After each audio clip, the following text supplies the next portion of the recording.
I'm Dr. Boyce Watkins from Your Black World and the Black Wealth Bootcamp, and I wanted to take a second to share something with you that came to me in a revelation. It was something that I was thinking about today, and every now and then something will just come to mind. And the reason I'm dressed in my workout clothes is because I was literally working out, and I suggest it's a great way to get in touch with yourself and really think your life through, figure out who you are, where you want to be, what you want to be, all of that stuff. So I was thinking about this. I was thinking about setting goals and achieving greatness at whatever it is that you do. And one of the things that I noticed that we do as human beings that we tend to have a habit of doing is we tend to compare ourselves to other people. We tend to think that if somebody's better than us, then we've got something to fight for, right? You're number two or number three, you want to be number one, so you fight, fight, fight. And then if you're number one, you feel like you've accomplished something because you're better than everybody else. But if you really think about this, human beings tend to respond to benchmarks, and so typically, if we're comparing ourselves to other human beings, then that means that other human beings form the opportunity and the limitations of our benchmarks, right? So if I'm better than everybody in the world at something, or better than everybody in my city, then I tend to think I'm doing well because I'm at the top. I'm the man. I'm the king. I'm the chief. All these other things. But what I found is that people who tend to be truly exceptional, I mean, people who really tend to just blow the competition out of the water, tend to be people who don't compare themselves to a human being. They compare themselves to an idea or to a standard, to an elusive standard that they create in their own mind. They say, okay, I want to be perfect at this, or I want to be at this level of efficiency, even if everybody else is operating at this level. And what that does is when you set that higher standard for yourself, when you set that standard of excellence, you're comparing yourself to an idea as opposed to a human being. You're not gonna be limited by human beings. I mean, human beings are only have a certain amount of potential, right? Human beings only have a certain amount of realization that they've actually been able to achieve in terms of how far they're able to go. And the fact is that you may be in a scenario where you could actually be far better than anybody else has ever been at what you're doing, or better than anybody in your neighborhood, anybody in your family, anybody in your city, anybody in your state, anybody in your country, or even on the whole planet.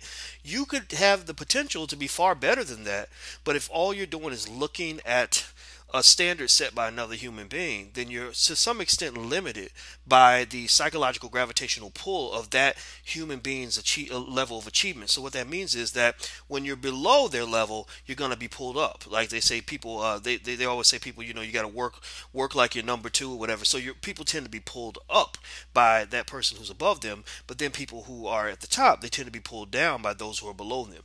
They reach that level where they become number one, and they truly believe that they've done all that they can do, and maybe a little bit more. And so their goal at that point is not so much to push to a higher level, it is to not lose their number one spot. But if you think about some of the greatest, most unbelievable performances of all time, for example, Tiger Woods. When Tiger Woods played in the year 2000, for example, he was so extraordinary that he was breaking records that had been set 150 years ago. Before golf even hit the modern era, he literally broke records that were set before golf was even played in the United States. He was not just number one in the world, he was literally on another planet. I'll give you an example. They have this world golf ranking where you get a score. I don't know where the score comes from, but I remember there were numbers, and most of the golfers were between 0 and 10. And if you were really good, maybe you were 8 or 9, maybe you were 11 or even a 12. If you were extraordinary. Tiger was like a 29 or a 30. I mean, he was literally three times higher, almost three times higher than the number two golfer in the world. And so he was literally playing almost like an interplanetary type of golf. He was playing at a level human beings aren't going to reach for another 100 years, because he compared himself to an idea of excellence that far exceeded what the human beings around him had been capable of achieving. So my point in all of this that I wanted to share with you, because I just have these thoughts and I like to teach, is when you're out here and you're trying to conquer, you're trying to be the best. Every man, every woman, every person at some point wants to be good at something. Some of us want to be the best at something. And for black men especially, I say for your pride, for your ego, not want to say ego, for your pride, self-esteem, etc. I say go for it. Find something that you want to be the best at, and don't be afraid to go for that. And don't compare yourself to a human being. Compare yourself to an idea. And I say this to my girls as well. So not to say that they can't be competitive too. It's just people are different. People want different things. I don't know what you want out of life, but I can certainly say that how you think about your goal has everything to do with whether or not you're able to achieve it. So that's all I want to say. And by the way, our Black Wealth Boot Camp starts on July 18th. We're going to have another boot camp after this. The response has been overwhelming. We're almost at capacity. If you're interested, you can sign up at theblackwellthbootcamp.com. That's theblackwellthbootcamp.com. It's not free, but it doesn't cost much more than a pair of Air Jordans. And unlike a pair of Air Jordans, it is going to last you for the rest of your life. So until we meet again, please stay strong, be blessed, and be educated. I am gone. Peace.